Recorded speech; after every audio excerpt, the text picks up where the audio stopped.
The wind howled outside the tall windows of the Astoria Grand Hotel, rattling the glass ever so slightly. It was the kind of cold Boston night that made strangers walk faster, heads bowed, scarves pulled tight. Inside, however, warmth glowed in every corner. The marble lobby gleamed under crystal chandeliers, the air smelled faintly of cinnamon and coffee, and a soft piano played from the lounge, its melody curling around the conversations of travelers and businessmen. Emily Carter moved quietly along the far edge of the lobby, her cleaning cart squeaking softly over the polished floors. She wore the navy blue maid's uniform the hotel issued to staff, pressed as neatly as she could make it, though years of washing had dulled its original sharpness.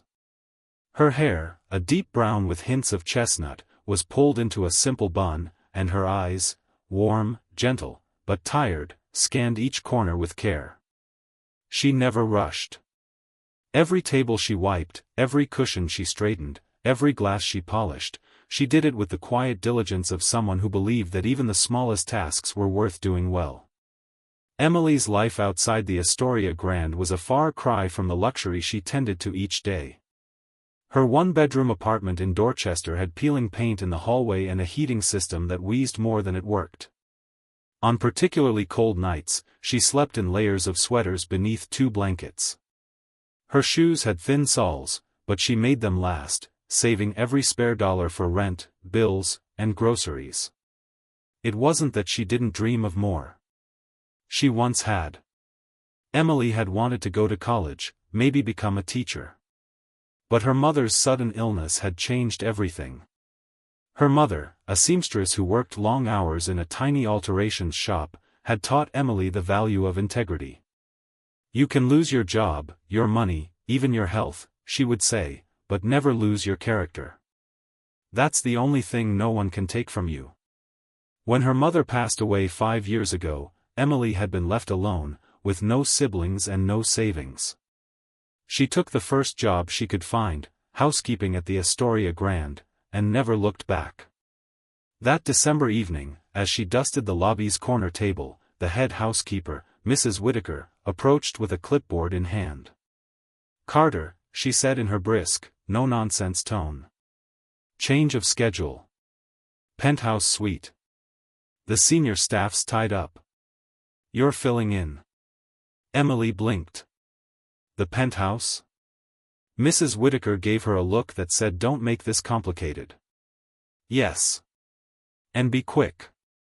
The guest is still in there, so be polite, professional, invisible. Understand?" "Yes, ma'am," Emily replied, pushing her cart toward the elevator. The ride to the top floor felt longer than usual. The elevator doors opened into a private hallway, lined with soft beige carpet and paintings that probably cost more than her entire apartment building. She knocked gently on the massive double doors.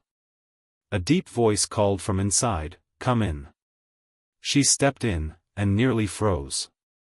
Standing near the floor-to-ceiling windows, overlooking the glittering city, was a man she recognized instantly from television and magazine covers. Nathaniel Cole. The billionaire founder of a global tech empire. The kind of man whose decisions moved stock markets. He was taller than she'd imagined, his frame lean but strong. His salt and pepper hair was combed back neatly, and though he wore casual slacks and a sweater, everything about him radiated understated wealth. On the coffee table beside him sat an open laptop, papers scattered across the glass. "Good evening, sir," Emily said, forcing her voice to remain steady. "I'm here to tidy up the suite." Nathaniel glanced over his shoulder, gave a polite nod, and returned his gaze to the skyline. "Go ahead."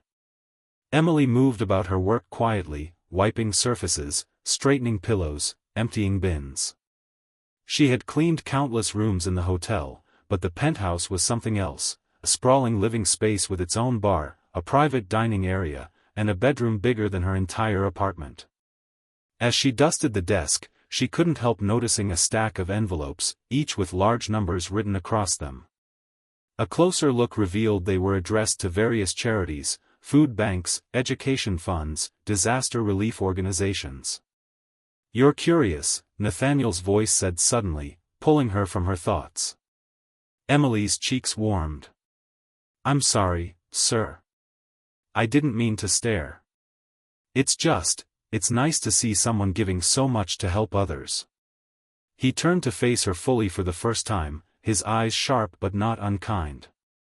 "You recognize some of these organizations?"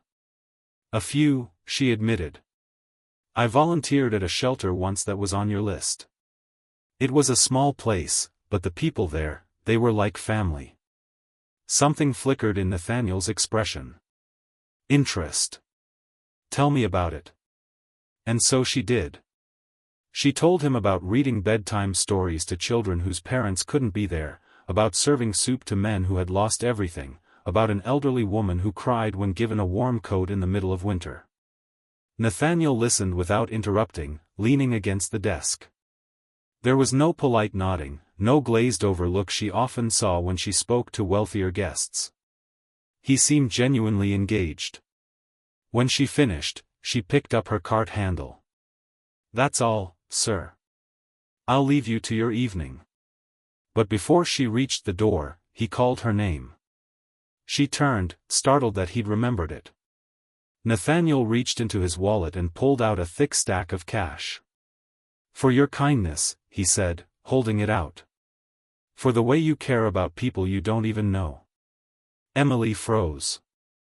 It had to be at least a month's salary, maybe more.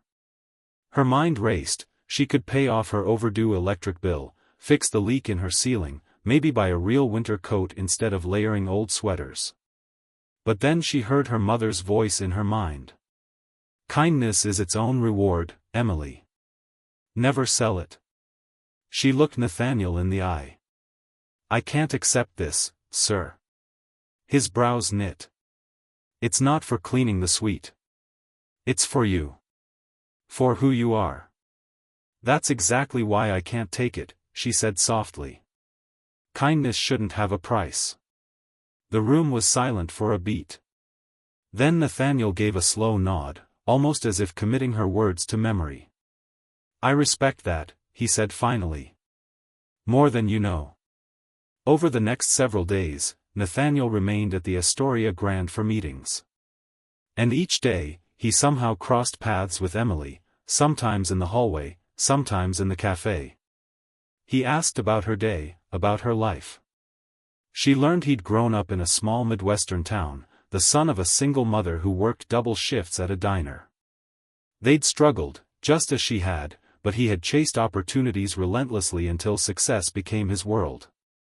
Somewhere along the way, though, he admitted, he had stopped seeing the small, unmeasured acts of kindness that once meant everything.